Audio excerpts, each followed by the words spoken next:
This video is to share an overview of understanding by design, and we'll be using this and going through this process over the next several years in different content areas and different grade levels.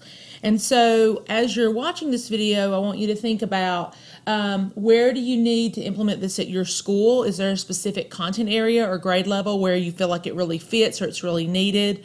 Or how do you see this unfolding? What barriers do you see? And when would be the right time for implementation? We already have some of the ideas set for when we'll implement, for example, at the middle school and for science at the elementary schools. But just be thinking about what the work that your teachers have already done with curriculum alignment and where they are and where they will go next and how this process fits in with that. So with new standards, and they're not really new anymore, with the idea that these are something different than we've had before, going back through a curriculum alignment process is very important, and a standards-based curriculum development process or unit-based design is important. So the whole idea behind understanding by design is beginning with the end in mind and thinking to the assessment and what that assessment should look like based on the standards as you develop curriculum. The whole process can be very overwhelming, and so the understanding by design process makes sure that no steps are left out and that it's very clear and that everything is really related back to the standards and not just whimsical or based on our resources or materials, which is very common. It also makes sure that we don't skip the most important stage, which is putting the standards in the forefront, and it eliminates the need for sacred cows. And a lot of times people, especially, I was an English teacher, and I know that we want to teach what we want to teach, and those are sacred to a specific grade level. So it really pulls away from the idea of anybody having sacred cows. Over on the right side, you'll see this video link. I'm not going to show it, but this is a great video of Heidi Hayes Jacobson. As you know, she's a guru of curriculum mapping. She's nationally and internationally recognized, and she did a TED Talk in 2011 about what year are we preparing our students for, and it's very poignant, and it really sets the stage for curriculum-based lesson design. And so I think it's kind of a really nice segue into this. And if I were doing a full training on understanding by design, this would definitely be part of it. It has been part of the trainings I've done in the past. Covey, we're all familiar with Covey, and so this quote by Covey really gives us a nice opening into understanding by design about beginning with the end in mind. So backward design ensures that we don't rely solely on our resources, activities, or the push to cover the material. It deals with engagement, inquiry, ensuring that everything goes back not to what we have in our hands, but to the standards. Without backwards design, standards and goals are not driving the planning process. We may not have the integrity of the standards, and instruction is aligned with what we have available. I think often we fall into a trap, too, of just making the assumption that if the book or the material says, oh, this is aligned with a North Carolina standard, that it is. And oftentimes our materials are loosely based on the standards, and so this really ensures that we are digging deeply into those standards and talking about and thinking about what those standards are asking students to know, understand, and be able to do.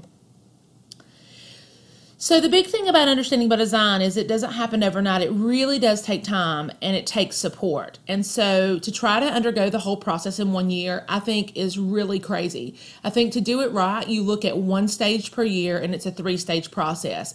And stages 2 and 3 almost intertwine and interlap. 3 almost takes care of itself after working on stage 2. You almost have stage 3 developed. So within 2 to 2.5 years, I think you could have a really nice unit maps created through understanding by design. Ooh, I don't like the way this slide turned out, but we'll just go through it anyway.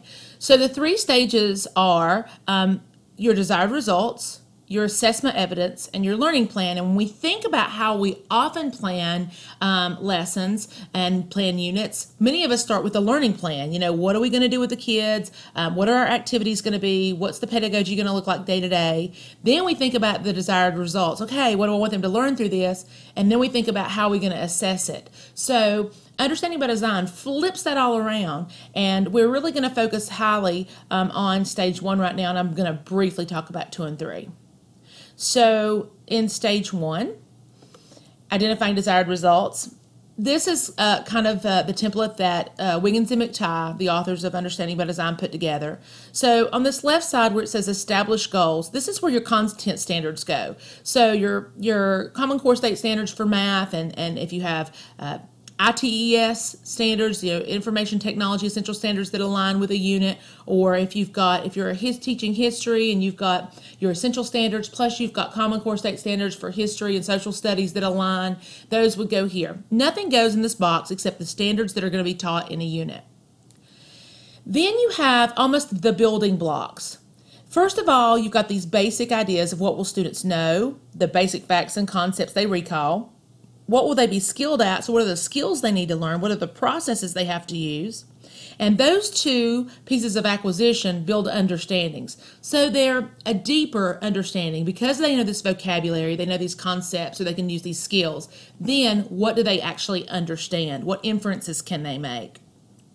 And then finally, that builds up to transfer. What do we really want kids to take with them after they've forgotten the minutia of this unit and the minute facts? What do we really want them to take with them for long-term independent learning? What do they need as that transfer to the next level to be successful? What do they need to take with them, those big ideas that transfer into the real world or into their life as an adult or as an adolescent or whatever the next level is? And all that's wrapped up in the idea of essential questions, meaning making, those thought-provoking questions that are going to foster that transfer. And that's a big part of, and true essential questions training is a big part of Understanding by Design. So I'm going to skip a lot of this because it's the stuff I just kind of told you about, but I have it in here if you want to go back and look at it, and I'll post the presentation for you. But the idea of the transfer is something that we often leave out when we talk about curriculum mapping and curriculum development. But thinking about what do kids really need to know that's going to take them to the next level. We often spend a lot of time on the meaning, the generalizations, the insights, the useful realizations, which are one level down. And we often do not spend a lot of time writing quality essential questions.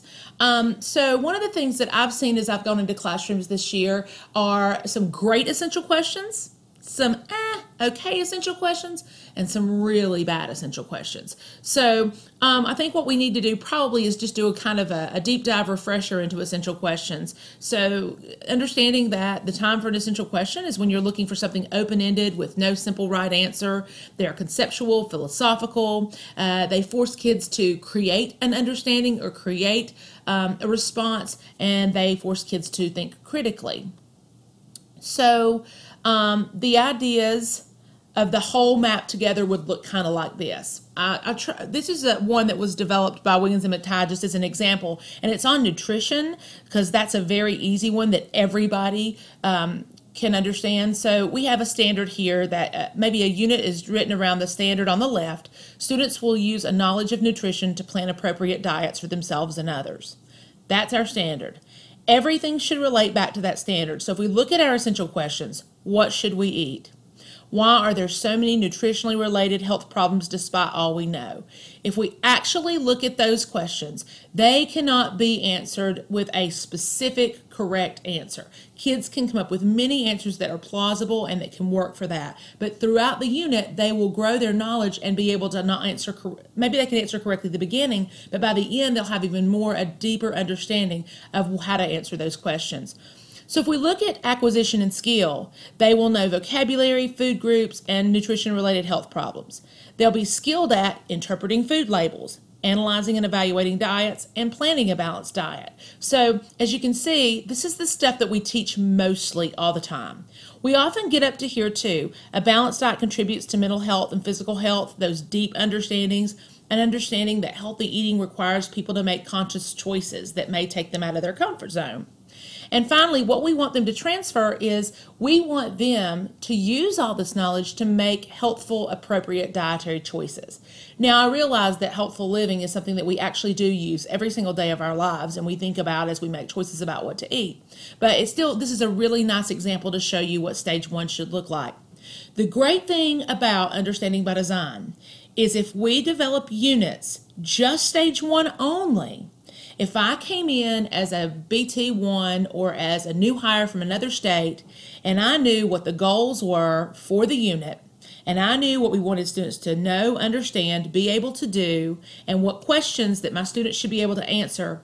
I could use a variety of resources or a variety of assessments and be able to accomplish the goals of meeting the standards set forth by the state. So that's the beauty of understanding by design.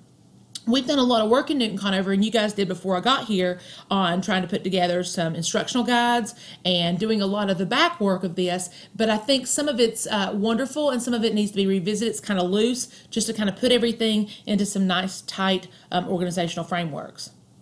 I'm going to really quickly go look at evidence, stage 2, and thinking like an assessor, and stage 3, the learning plan, but this will take virtually no time. In stage 2, evidence, we basically, before we even think about our learning plan, we look at stage 1 again and say, okay, if this is what students should know, understand, be able to do, this is what we want them to transfer, and these are the essential questions that they should be able to answer at the end of the unit. What kind of evidence do we need to prove that kids know what they're supposed to know, can do what they need to do, and have those deep understandings? What are we looking for in their products, their performances, their student responses? To what extent, how can I determine to what extent they know this information? And how does that proposed evidence enable us to infer a student's knowledge? Understanding by design in stage 2 deals with performance, and it deals with assessment, and they really have a heavy emphasis on performance-based assessment. They have a heavy emphasis on students creating products that demonstrate learning, as well as just standardized assessments or your basic pencil paper assessment. So in year 2, this will be a wonderful opportunity to refine the units, but really dig deeply into what does that assessment look like. So we talked a little bit about that. I'm going to skip some of this. I guess the big idea, I put this in here because it's really changing the paradigm about quality assessment. Learning doesn't happen in isolation, and it's not just about what one student knows, but it's that learning they glean from others. So kind of moving away from this idea and moving toward a more collaborative model that requires a lot of critical thinking and how students can work together. And finally, stage 3 is the learning plan. This is where we say, okay, what materials are we going to use? What's the pedagogy going to be? What learning design am I going to use? How long am I going to spend on this? What do I need? What do my students need to be able to do with interacting with this content? So this is all the stuff that we usually do up front, but with understanding by design to ensure that we're teaching to the standards and that we're assessing the standards and we're building the learning plan to bridge the gap, that we do this. Actually, this is stage 3. So there's lots of references here where I took a lot of this information, and the original presentation is extremely lengthy. So this is just a snippet of it, but if you want to learn more, all of these references are places to go. And I'll share this presentation with you so that you can take a look at it or pull any of these references that you'd like.